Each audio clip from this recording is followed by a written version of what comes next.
Penerapan Pancasila dari masa ke masa. Pancasila sebagai dasar negara dan sebagai pandangan hidup bangsa telah disepakati oleh seluruh bangsa Indonesia. Akan tetapi, dalam perwujudannya banyak mengalami pasang surut. Bahkan sejarah bangsa kita mencatat pernah ada upaya untuk mengganti ideologi Pancasila dengan ideologi yang lain. Penerapan Pancasila pada masa awal kemerdekaan tahun 1945 sampai 1959. Pada periode ini ada upaya untuk mengganti Pancasila sebagai dasar negara dan penyimpangan terhadap nilai-nilai Pancasila.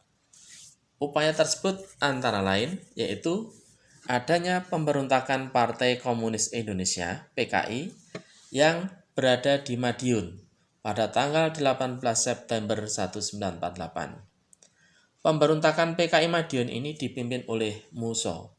Tujuannya adalah mendirikan negara Soviet Indonesia yang berideologi komunis.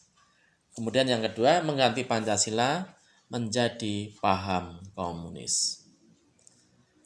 Pemberontakan Darul Islam (DI) dipimpin oleh Sekar Madji Marijan Kartosoewirjo. Pemberontakan ditandai dengan terbentuknya Negara Islam Indonesia yang dibentuk oleh Kartosoewirjo pada tanggal 7 Agustus 1949. Tujuan mengganti Pancasila dengan syariat Islam.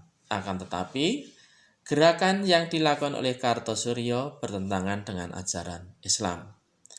Kartosoewirjo dan para pengikutnya akhirnya ditangkap pada tanggal 4 Juni tahun 1962.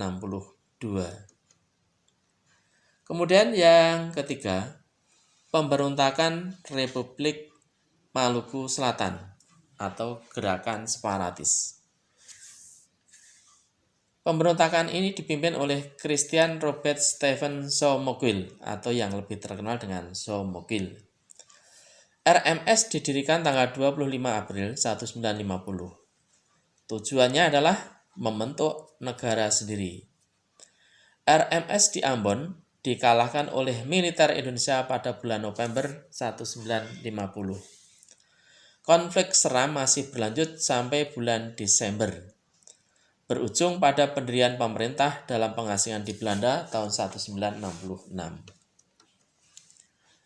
Pemerintah Revolusioner Republik Indonesia atau PRRI Permesta dipimpin oleh Sarifuddin Prawira Negara tahun 57 sampai 58 dan juga oleh Venye Samuel.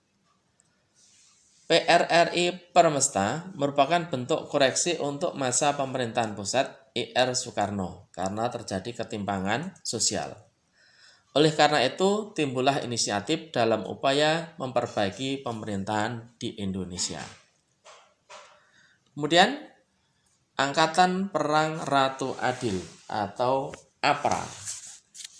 APRA merupakan Angkatan Perang Ratu Adil merupakan milisi yang didirikan oleh Kapten Kenil, yaitu Raymond Westerling pada tanggal 15 Januari 1949. Westerling memandang dirinya sebagai sang Ratu Adil yang diramalkan akan membebaskan rakyat Indonesia dari tirani.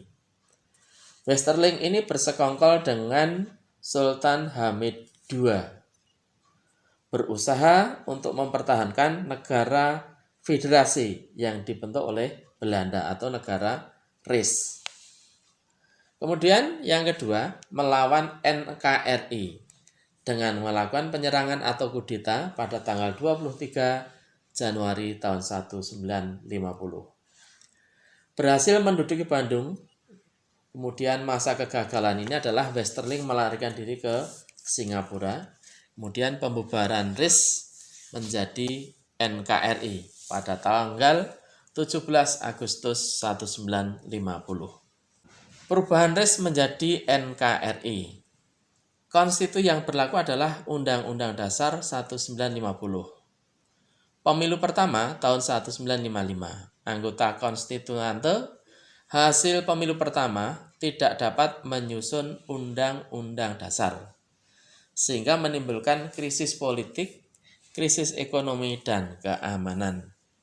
Akhirnya, Presiden mengeluarkan dekret Presiden pada tanggal 5 Juli 1959. Isi dari dekret adalah pertama, membubarkan Badan Konstituante.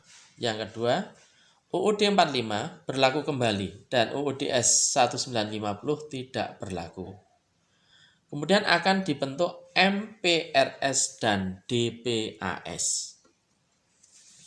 Selanjutnya adalah penerapan Pancasila pada masa Orde Lama, tahun 59 sampai tahun 66.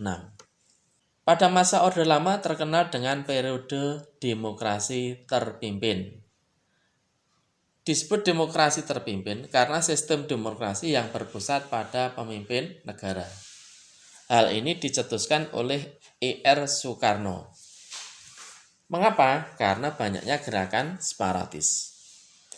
Kemudian periode ini terjadi pemberontakan PKI tahun 65 atau yang terkenal dengan Gerakan 30 September 1965 yang dipimpin oleh D.N. Aidit. Penyimpangan terhadap Pancasila dan UUD 45 pada masa Orde Lama yaitu 1. Presiden Soekarno ditetapkan sebagai presiden seumur hidup berdasarkan TAP MPR nomor 20 MPR 63 yang menyebabkan kekuasaan presiden semakin besar dan tidak terbatas. Kemudian yang kedua, Presiden mengeluarkan penetapan Presiden nomor 3 tahun 60 yaitu tanggal 5 Maret tahun 60 yang membubarkan DPR hasil pemilu tahun 55. Yang ketiga, Presiden membentuk MPRS yang anggota-anggotanya terdiri anggota DPR GR, utusan daerah, dan utusan golongan yang semuanya diangkat serta diberhentikan oleh Presiden. Penerapan Pancasila pada masa Orde Baru tahun 1966 sampai 1998. Pada masa Orde Lama, mendapat tamparan keras ketika terjadi peristiwa pemberontakan PKI pada tanggal 30 September 1965 atau yang terkenal dengan G30S PKI. Dampak dari peristiwa G30S PKI ini akhirnya PKI dibubarkan dan menjadi organisasi yang terlarang di Indonesia. Kedudukan Soekarno sebagai presiden lengser dan digantikan oleh Jenderal Soeharto. Seiring dengan naiknya Pak Harto menjadi presiden, maka inilah yang disebut dengan masa Orde Baru. Visi utama pemerintahan Orde Baru adalah melaksanakan Pancasila dan Undang-Undang Dasar Negara Republik Indonesia tahun 45 secara murni dan konsekuen. Pada masa Orde Baru, lembaga kepresidenan merupakan pengontrol utama lembaga negara lain, baik yang berupa suprastruktur politik, yaitu MPR, DPR, DPA, BPK, dan MA, maupun yang infrastruktur politik, yaitu LSM, partai politik, dan lainnya. Pada masa ini pula, kebebasan berpolitik dibatasi dengan jumlah partai politik yang terbatas, yaitu P3, Golongan Karya, dan PDI. Penerapan Pancasila pada masa reformasi tahun 1998 sampai sekarang. Era reformasi, penerapan Pancasila tidak lagi dihadapkan pada pemberontakan yang ingin mengganti ideologi Pancasila dengan ideologi lain. Akan tetapi, dihadapkan pada kondisi kehidupan masyarakat yang serba bebas, yaitu kebebasan berbicara, kebebasan berorganisasi, berekspresi. Dampak negatif kebebasan yaitu munculnya pergaulan bebas, komunikasi yang tidak beretika, peredaran narkotika dan miras, aksi anarkisme dan vandalisme, sehingga memicu terjadinya perpecahan dan penurunan moral bangsa. Tantangan yang dihadapi pada masa ini adalah perkembangan dunia yang sangat cepat dan mendasar mengharuskan Indonesia menjalin kerjasama dengan negara lain. Hal ini dapat membawa dampak yang baik dan yang tidak baik. Dampak buruk yang dapat terjadi adalah penyusupan ideologi baik langsung maupun tidak langsung. Demikian mengenai materi penerapan Pancasila dari masa ke masa. Mudah-mudahan bermanfaat.